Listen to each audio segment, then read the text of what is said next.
U polju pokraj puta gdje je slikao, 37-godišnjeg je slikara najednom preplavila jeza.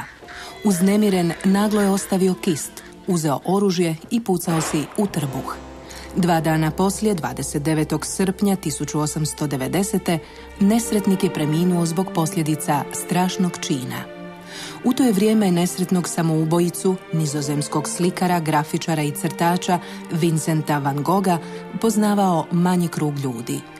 Prije slikarskog života 7 je godina bio namještenik u Hagu. Život mu je promijenio odlazak u trgovinu slika i sam ih je počeo stvarati.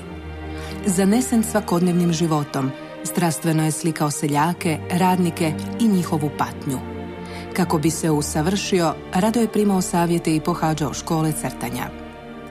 Početkom 1886. Van Gogh je otišao u Pariz, koji ga je potpuno preobrazio. Oduševio se japanskim višebojnim drvorezom, zbog kojeg je sve više rabio boje, posebno slikajući mediteranski krajolik. Okružio se slikarima impresionistima i postimpresionistima, među kojima je Gauguin zauzimao posebno mjesto. Zbog psihotičnih stanja sve je češće ostajao sam, pa mu je na kraju brat Theo bio najveća potpora, posebno kad se u nastupu ludila odsjekao uho.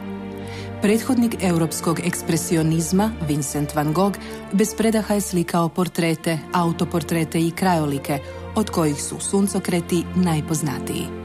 Iza sebe je ostavio 850 slika te više od 900 crteža i akvarela. Rasuti po mnogim galerijama Europe i Amerike i danas mame uzdahe mnogih kolekcionara te postižu astronomske cijene.